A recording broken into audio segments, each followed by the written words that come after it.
নমস্কার। আজকে আমরা আলোচনা করব নবতারা চক্র। তো 27টা নক্ষত্র নিয়ে এই নবতারা চক্র গঠন করা আছে।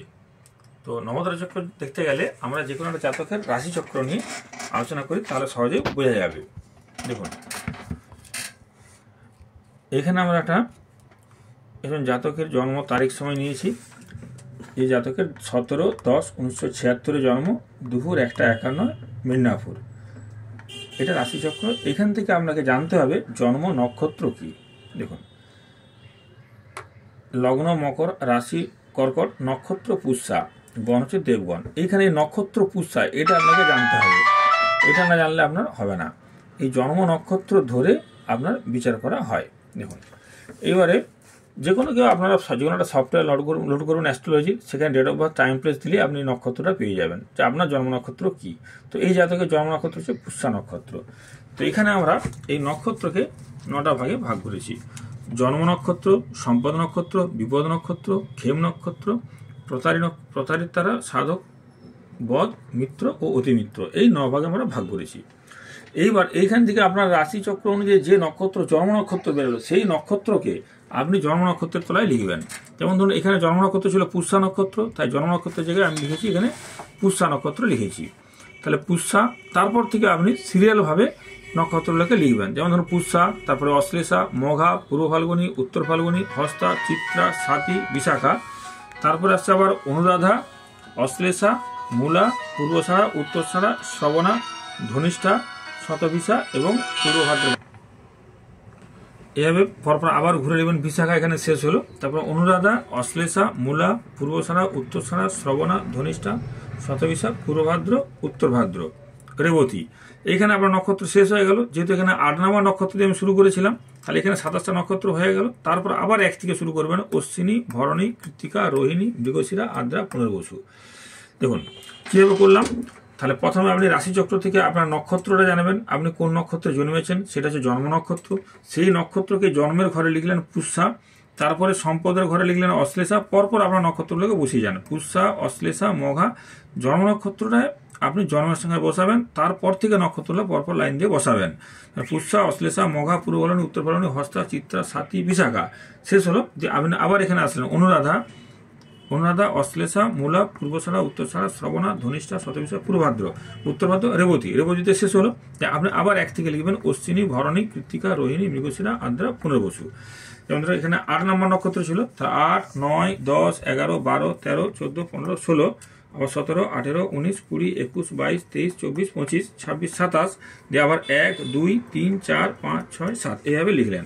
দেখুন এইখানে লিখার ক্ষেত্রে আপনি দেখতে পাবেন, দেখুন জন্ম নক্ষত্র পুষ্যা, পুষ্যা হচ্ছে কিন্তু শনি নক্ষত্র, অনুরাধাও কিন্তু শনি নক্ষত্র, উত্তরভাদ্র কিন্তু শনি নক্ষত্র।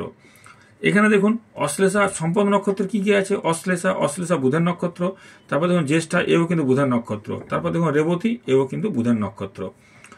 বিপদ নক্ষত্র কে আছে, মঘা হচ্ছে কেতুর নক্ষত্র, মূলা হচ্ছে কেতুর নক্ষত্র, অশ্বিনী হচ্ছে কেতুর নক্ষত্র। অর্থাৎ এক একটা করে কিন্তু গ্রহ বসে গেছে। দেখুন এই 3টা নক্ষত্র নিয়ে একটাই গ্রহ আছে, একটা নক্ষত্র আপনি পেয়ে যাবেন। হস্তা, শ্রবণা, রোহিণী চন্দ্রের নক্ষত্র, চিত্রা, ধনিষ্ঠা, মৃগশিরা মঙ্গলের নক্ষত্র। মঙ্গলের নক্ষত্র এরাম। তাহলে এই 3টে অধিপতি মঙ্গল। স্বাতী, শতভিসা, আদ্রা, এদের অধিপতি কিন্তু হচ্ছে রাহু। বিশাখা, পূর্বভাদ্র, অতিমিত্র আছে, এটা বৃহস্পতির নক্ষত্র। এইভাবে আপনি দেখলেন যে এখানে হচ্ছে জন্ম নক্ষত্র কি কি আসছে, তাহলে শনি, সম্পদে আসছে বুধ, বিপদে আসছে কেতু, এখানে আসছে রবি। তাহলে এইবার আপনি দেখুন যে এই যে সম্পদ নক্ষত্র, ক্ষেম নক্ষত্র, সাধক নক্ষত্র আর মিত্র, অতিমিত্র। তাহলে সম্পদ, ক্ষেম, সাধক, মিত্র, অতিমিত্র, এই তারাগুলো হচ্ছে শুভ, এগুলো শুভ। সম্পদ, ক্ষেম, সাধক, মিত্র, অতিমিত্র, এই তারাগুলো শুভ।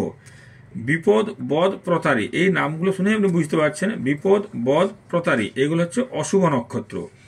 তাহলে বিপদ নক্ষত্রের মধ্যে কে কে আছে, মঘা, মূলা, অশ্বিনী। বধ নক্ষত্রের মধ্যে কে কে আছে, চিত্রা, ধনিষ্ঠা, মৃগশিরা। প্রতারী নক্ষত্রের মধ্যে আছে উত্তর ফাল্গুনী, উত্তরসারা, কৃত্তিকা অর্থাৎ রবি। তাহলে আপনি কোন নক্ষত্রগুলো আপনার জন্য শুভ, কোন নক্ষত্রগুলো অশুভ আপনি বুঝে গেলেন। তাহলে এইবারে দেখুন, যখন আপনার দশা চলবে, কোন গ্রহের দশা চলছে সেটা আপনি দেখলেন। দেখুন যদি আপনি দেখেন যে বিপদ নক্ষত্র মঘা, মূলা, অশ্বিনী আছে, তাহলে কেতুর নক্ষত্র, তাহলে কেতুর দশা আপনার জন্য শুভ নয়। প্রতারী নক্ষত্র উত্তর ফাল্গুনী উত্তরসরা কৃত্তিকা মানে রবি, রবির দশান্ত দশা আপনার জন্য শুভ নয়। আবার বদ হচ্ছে চিত্রা ধনিষ্ঠা মৃগশিরা, এই বদ নক্ষত্রে অর্থাৎ এটা হচ্ছে মঙ্গলের নক্ষত্র, এই মঙ্গলের দশান্ত দশা আপনার জন্য খুব একটা শুভ নয়। তবুও আপনাকে রাশিচক্র ধরে বিচার করতে হবে মঙ্গল কোথায় আছে, মঙ্গল কার নক্ষত্রে আছে, মঙ্গলকে কোন গ্রহ দৃষ্টি দিচ্ছে, মঙ্গল উচ্চ নিচস্থ আছে, কিন্তু এই নক্ষত্র অনুযায়ী এই গ্রহগুলো কিন্তু আপনার শুভ নয়। আপনি যখন কোনো শুভ কাজে যাবেন তখন আপনি অবশ্যই দেখবেন যে আপনার মঘা নক্ষত্রে গেলে অসুবিধা আছে, মূলা অশ্বিনী এই তিনটা নক্ষত্রকে অ্যাভয়েড করে যাব। প্রতারী হচ্ছে উত্তর ফাল্গুনী উত্তরসরা কৃত্তিকা, মানে আপনার রাশিচক্র অনুযায়ী প্রতারী নক্ষত্রে যে নক্ষত্রগুলো থাকবে সেই যে দিনটাই আপনি যাবেন সেই দিনে নক্ষত্রটা বিচার করবেন যে আজকের দিনটা আপনি যেখানে যাচ্ছেন সেই দিনে কি নক্ষত্র আছে। সেই দিন যদি এই উত্তর ফাল্গুনী উত্তরসরা কৃত্তিকা এই জাতকের রাশিচক্র অনুযায়ী যদি প্রতারী নক্ষত্র পড়ে সেদিন না যাওয়াই উচিত। বদ নক্ষত্রে হলে আপনার সেই দিন শুভ কাজে না যাওয়াই উচিত। এবারে ধরুন আপনার পরীক্ষা পড়েছে বা কোনো ইন্টারভিউ পড়েছে, আপনাকে তো যেতেই হবে, সেটা আলাদা জিনিস, কিন্তু যেটা সম্ভব হবে আপনাকে সবসময় এই বিপদ প্রতারী বদ এই নক্ষত্রগুলো বাদ দিয়ে যাওয়ার চেষ্টা করবেন। তাহলে প্রত্যেকের ক্ষেত্রে কিন্তু 9টা নক্ষত্র কিন্তু অশুভ আছে। বদ নক্ষত্র 3টা, সাধক নক্ষত্র 3টা, বিপদ নক্ষত্র 3টা, মোট 9টা নক্ষত্র প্রত্যেকের অশুভ বলা ধরা হয়। এই নক্ষত্রগুলো অ্যাভয়েড করে যাবেন। এইভাবে দশান্ত দশা বিচার করেও কিন্তু এই নক্ষত্রগুলো কাজে লাগে। এইভাবে আমরা বিচার করে থাকি যে কোনো জাতক জাতিকার নবতারা চক্রে কোনগুলো খারাপ নক্ষত্র বা অশুভ নক্ষত্র। এইভাবে আপনার জন্ম নক্ষত্রকে এক ধরবেন, ধরে আপনি পরপর নক্ষত্রগুলোকে বসাবেন, তাহলে আপনার নক্ষত্র আপনি পেয়ে যাবেন। নমস্কার।